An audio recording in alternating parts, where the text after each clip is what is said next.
di kantor polisi.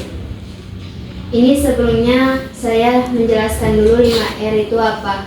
5R itu apa? Jadi 5R itu program 5S. 5S yang dikembangkan di Jepang dan diterapkan ke Indonesia menjadi 5R. Menjadi 5R. Ini digunakan supaya penataan tata letak yang menjadi rapi dan nyaman dilihat. Jadi nanti ada 5 pertanyaan dan di dalam pertanyaan itu ada ringkas, rapi, resik, rawat, dan rajin.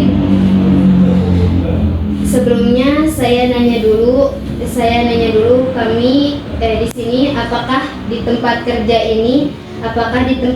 ini nerapin budaya ringkas. Nah, budaya ringkas itu singkirkan barang yang sudah tidak dipakai. Nah, contohnya itu seperti apa, Pak? Kalau singkirkan barang yang sudah tidak dipakai, karena kan ini kantor polisi berkaitan dengan laporan masyarakat. Jadi barang-barang yang disingkirkan itu bukan dibuang kalau di sini. Karena kan terkait pelaporan, ada berkas-berkas, jadi disimpan di gudang arsip, ada ruangan arsip. Kalau kedepannya itu diperlukan lagi, jadi mudah ya, untuk mencarinya. Jadi kalau dibuang tidak, tapi disimpan di gudang arsip terkait berkas, pelaporan. Kalau memang perkaranya sudah selesai. Selanjutnya ke rapi. Nah, budaya rapi itu barang yang ditata letak yang baik supaya gampang dicari. Apa yang Bapak lakukan untuk barang-barang yang berantakan atau tidak tersusun? Jadi untuk di kantor polisi ini di Polsek Karangtunggal, jadi tiap berkas atau barang itu memang sudah ada tempatnya, sudah ada disusun rapi gitu. Jadi untuk berkas yang laporan, terus untuk yang surat masuk atau surat keluar, sudah ada tempat-tempatnya. Jadi kalau dikatakan rapi, memang kepolisian ini kan mengutamakan kedisiplinan.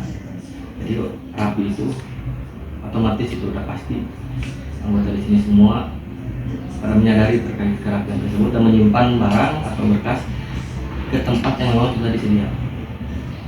Seperti yang dijelaskan teman saya tadi, saya akan melanjutkan ke penjelasan yang ketiga, yaitu resik. Resik adalah kegiatan untuk menghilangkan, menyingkirkan atau membuang sampah dan kotoran dan barang asing untuk menjadikan tempat kerja yang bersih. Misalnya sampah di ruangan. Terus itu biasanya apa yang dilakukan oleh Bapak? Pasti setiap anggota juga di sini peduli gitu akan kebersihan. Jadi ketika ada sampah atau kotor ruangan, pasti inisiatif sendiri membersihkan. Dan di sini juga bisa ada lihat ada beberapa tong sampah di polsek ini. Jadi ketika ada sampah, pasti setiap anggota juga akan membuang sampah tersebut.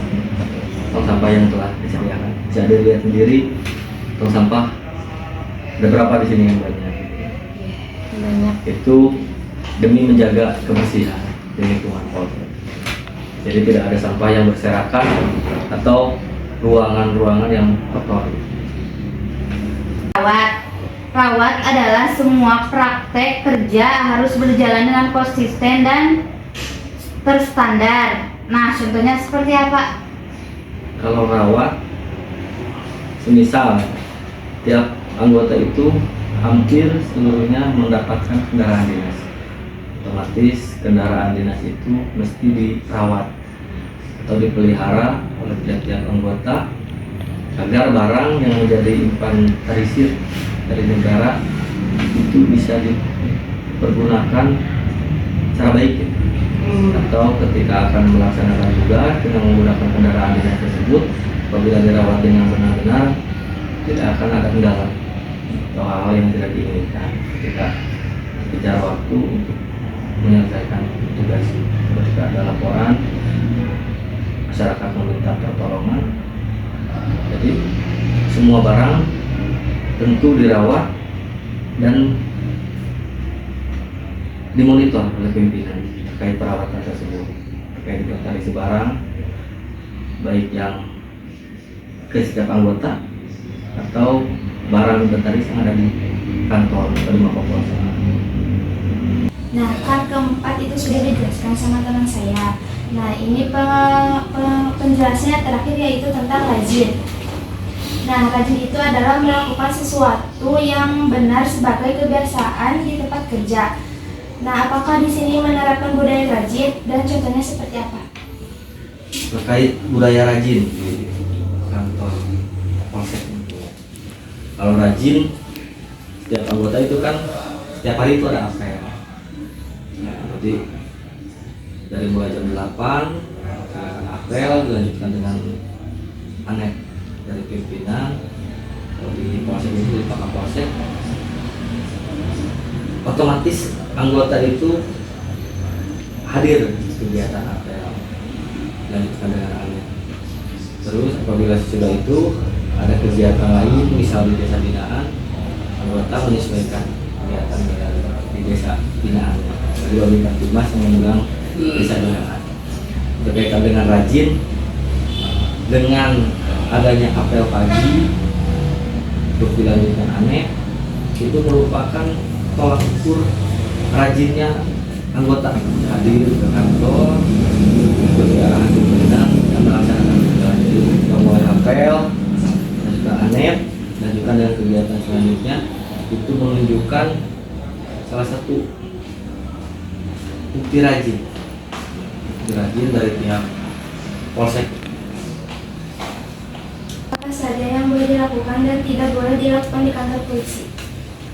Berkaitan apa yang boleh dan tidak boleh, salah satu contohnya ketika adik-adik akan datang ke kantor polsek, yang tidak boleh itu ketika datang itu tidak menggunakan helm atau tidak berpakaian yang tidak sopan.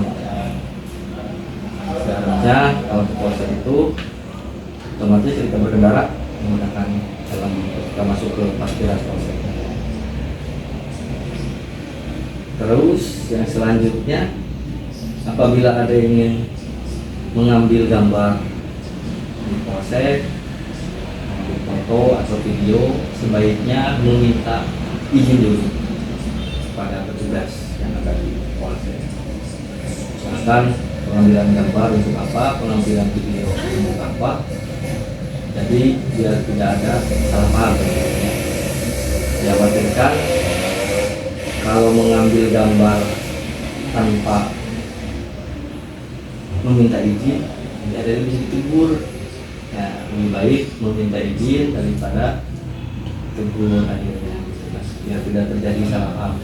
Itu bukan sebuah larangan, tapi itu merupakan upaya pencegahan dan kemudian jika ingin mengambil gambar foto maupun video meminta izin. Bukan tidak boleh, tapi sebaiknya meminta izin terlebih dahulu. Baik, Pak. Terima kasih.